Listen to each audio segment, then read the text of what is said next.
Jibril menjawab, "Berdoalah kepada Allah Subhanahu wa Ta'ala agar Allah berkenan memberimu makan dan mengenyangkanmu."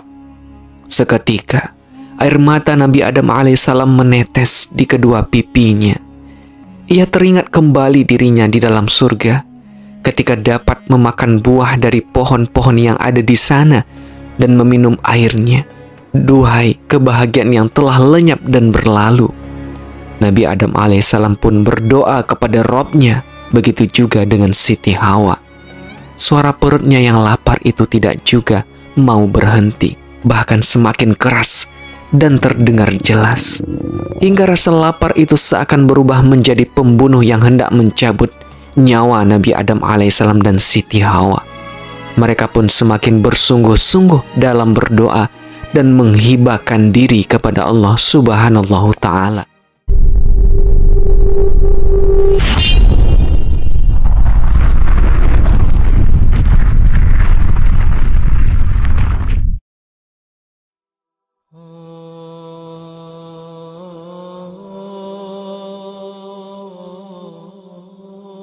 Bismillahirrahmanirrahim.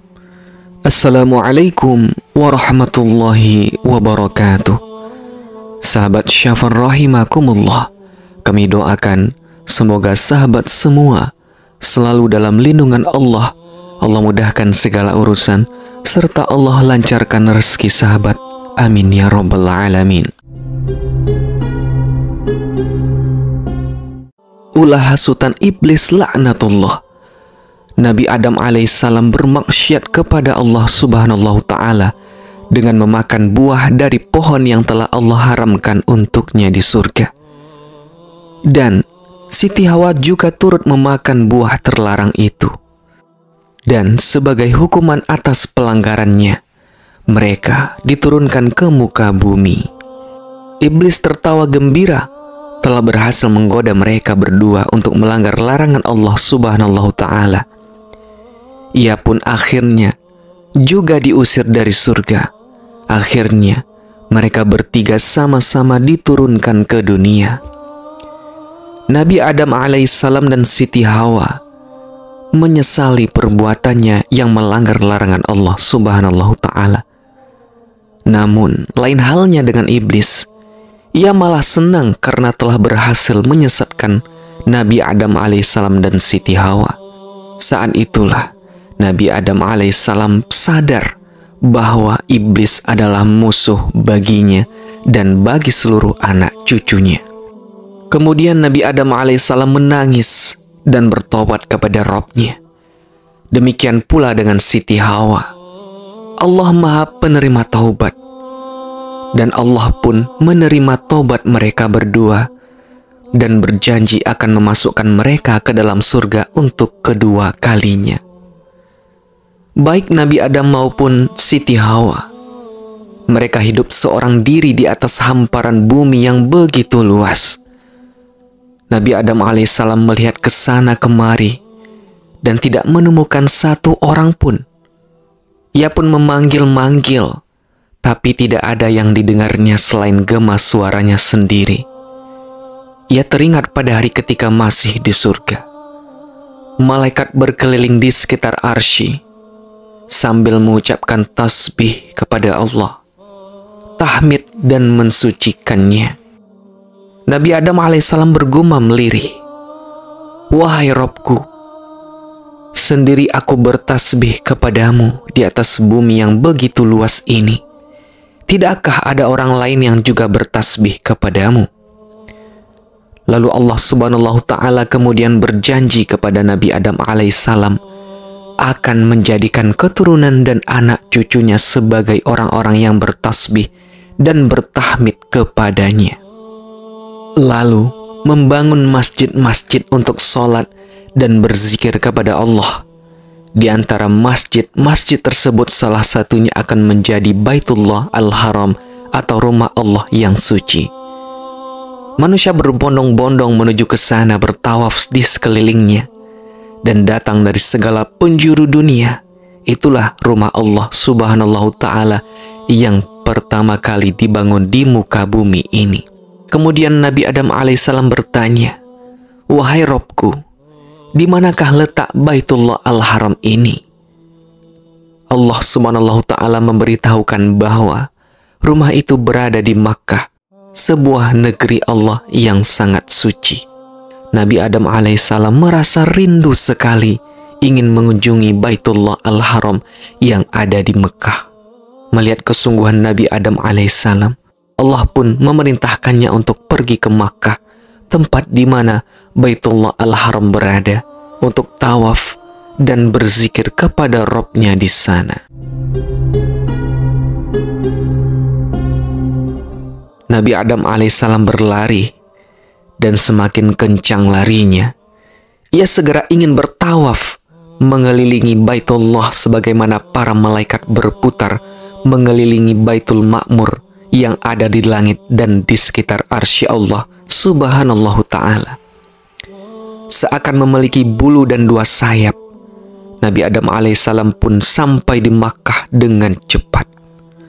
Sesampainya di Makkah, dari kejauhan ia melihat siluet bayangan manusia lain. Lalu ia mendekat ke arah bayangan itu. Setelah semakin dekat, muncul sosok bayangan itu adalah seorang wanita. Nabi Adam pun berlari dengan cepat ke arahnya. Hatinya seakan terlepas dari tulang rusuknya karena rasa senang yang tak terperikan. Sahabat beriman, ternyata sosok wanita itu adalah Siti Hawa, melainkan adalah istrinya tercinta. Nabi Adam alaihissalam dan Siti Hawa kemudian pergi ke Baitullah Al-Haram di Makkah. Mereka mendapatinya masih dalam bentuk sebuah batu mutiara. Nabi Adam alaihissalam dan Siti Hawa lantas bertawaf mengelilinginya dan memperbanyak zikir kepada Allah. Setelah itu mereka memulai perjalanan untuk kembali ke India, tempat di mana Nabi Adam alaihissalam pertama kali diturunkan dari surga. Sebuah perjalanan yang sangat menyenangkan. Nabi Adam alaihissalam merasa sangat bahagia karena Allah Subhanahu Ta'ala telah menerima taubatnya. Akan tetapi, kehidupan dunia adalah kehidupan yang melelahkan, dan kehidupan melelahkan itu telah dimulainya. Jika sebelumnya ketika masih di surga, Nabi Adam alaihissalam dan Siti Hawa tidak pernah mengenal yang namanya lapar dan dahaga, maka berbeda dengan di muka bumi ini. Lapar dan dahaga adalah naluri yang akan dirasakan umat manusia. Nabi Adam alaihissalam dan Siti Hawa merasakan perut mereka sakit sekali. Nabi Adam alaihissalam sampai tidak bisa berjalan, bahkan tidak bisa tertidur. Kepalanya seakan berputar dan kedua matanya tidak lagi dapat melihat dengan baik. Lalu, malaikat Jibril turun ke muka bumi ketika Nabi Adam alaihissalam mengeluhkan apa yang ia rasakan itu kepadanya. Jibril pun menjelaskan, itu namanya lapar, wahai Adam alaihissalam. Lalu Nabi Adam alaihissalam bertanya keheranan, lapar? Lantas apa yang mesti aku perbuat, wahai Jibril? Jibril menjawab, berdoalah kepada Allah Subhanahu Ta'ala agar Allah berkenan memberimu makan dan mengenyangkanmu. Seketika, air mata Nabi Adam alaihissalam menetes di kedua pipinya.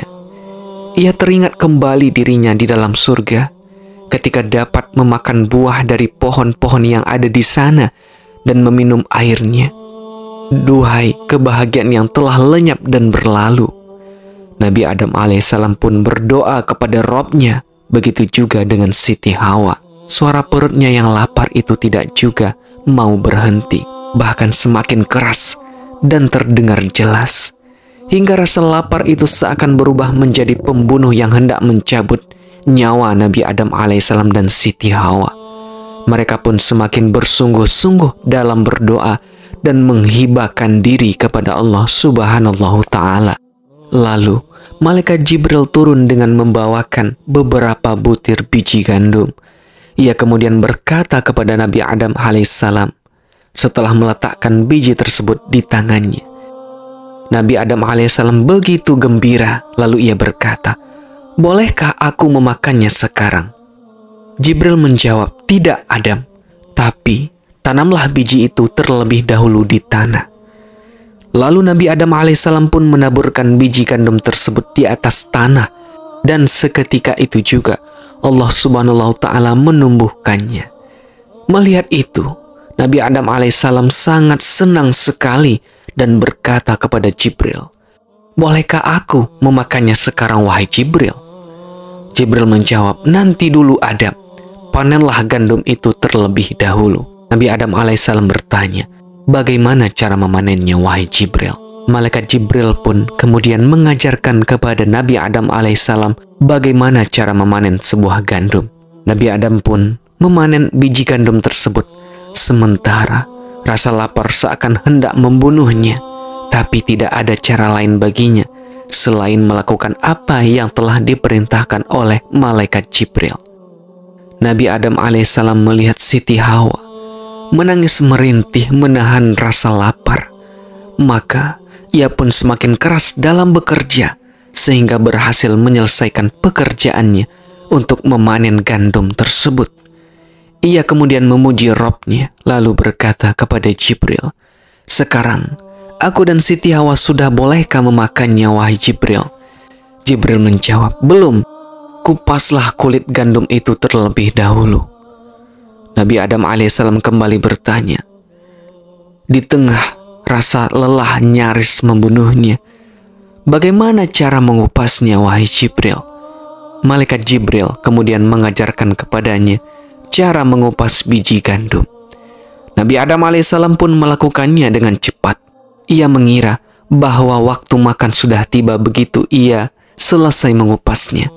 Akan tetapi, Jibril buru-buru mengatakan, "Sekarang pisahkan antara biji yang dapat dimakan dan yang tidak bisa dimakan." Nabi Adam alaihissalam berkata, "Bagaimana cara memisahkan biji itu, wahai Jibril?" Jibril pun mengajarkan cara kepadanya. Nabi Adam alaihissalam lalu mulai memisahkan dan memilih biji gandum tersebut. Sementara butir-butir keringat menetes dari dahinya turun ke hidung, mulut, dan kedua pipinya. Serta perutnya yang lapar ia rasakan semakin ganas menggigit. Begitu selesai, Nabi Adam alaihissalam langsung menjulurkan tangannya hendak memakannya. Akan tetapi, Jibril lagi-lagi mengatakan, "Tumbuklah dulu, wahai Adam." Nabi Adam alaihissalam merasa sudah sangat lapar, berkata dengan suara tercekik, "Ditumbuk dengan apa, wahai Jibril?" Jibril pun mengambil 2 batu dan meletakkan salah satunya di atas yang lain seraya mengatakan, "Tumbuklah dengan 2 batu penggilingan ini." Nabi Adam alaihissalam mulai menggiling biji-biji gandum dengan 2 batu tersebut. Di tengah nafasnya mulai tersengal-sengal saat menggiling gandum itu. Sementara yang ada di pikirannya hanyalah mencari makan untuk dirinya sendiri dan juga istrinya. Akhirnya, proses penggilingan pun selesai. Nabi Adam alaihissalam mengulurkan tangannya untuk memakannya. Tapi malaikat Jibril kembali berkata, "Buatlah adonan terlebih dahulu, wahai Adam." Nabi Adam alaihissalam kini sudah benar-benar merasa bosan dan sangat letih. Sementara rasa sedih tidak pernah hilang dari dirinya setiap kali teringat surga Firdaus yang pernah ia tempati dan sebagai tempat ia pernah diusir darinya. Ia seakan mengatakan, "Duhai, sekiranya aku tidak bermaksiat dulu kepada Robku dan tidak memakan buah yang telah dilarangnya." Malaikat Jibril mengajarinya bagaimana membuat sebuah adonan. Maka Nabi Adam alaihissalam pun membuat adonan setelah gandum tersebut menjadi tepung. Nabi Adam alaihissalam membuat adonan sambil memandang ke arah Jibril. Jibril pun berkata kepadanya, "Setelah kau buat adonan itu, buatlah roti agar dapat kamu makan, wahai Adam." Nabi Adam bertanya, "Bagaimana cara membuatnya, wahai Jibril?" Jibril menjawab, "Nyalakan api terlebih dahulu." Nabi Adam alaihissalam kembali bertanya, "Dari mana aku dapat menyalakan api, wahai Jibril?" Jibril menjawab, "Kumpulkanlah dahan dan ranting pohon yang telah kering." Nabi Adam alaihissalam melakukan dan membawanya ke hadapan Jibril.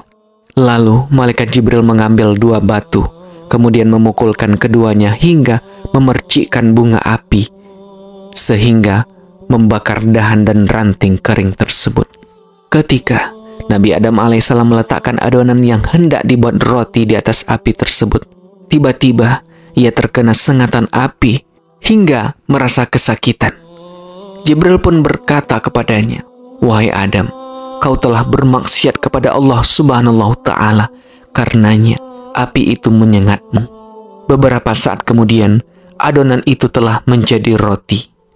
Nabi Adam alaihissalam kemudian membawanya, sementara butir-butir keringatnya kian menetes hampir saja dapat memadamkan api karena begitu derasnya.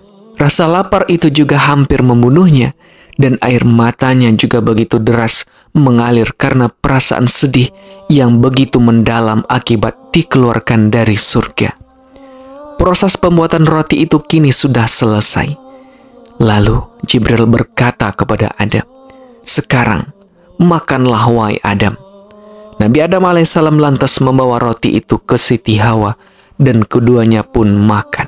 Setelah keduanya selesai makan, rasa lapar pun lenyap. Ketika rasa lapar itu sudah hilang, keduanya kembali teringat makanan surga yang begitu membangkitkan selera makan. Keduanya pun kembali teringat akan perintah Allah Subhanahu wa Ta'ala untuk tidak memakan buah dari pohon terlarang itu. Keduanya teringat detik-detik terakhir mereka diusir dari surga. Lalu keduanya pun menangis. Tangisan keduanya pun semakin menjadi. Hari demi hari bahagia dan penuh kesenangan di surga itu kini telah berakhir dan berganti dengan hari-hari penuh derita di dunia. Keduanya tidak mungkin kembali lagi ke surga kecuali setelah meninggal dunia.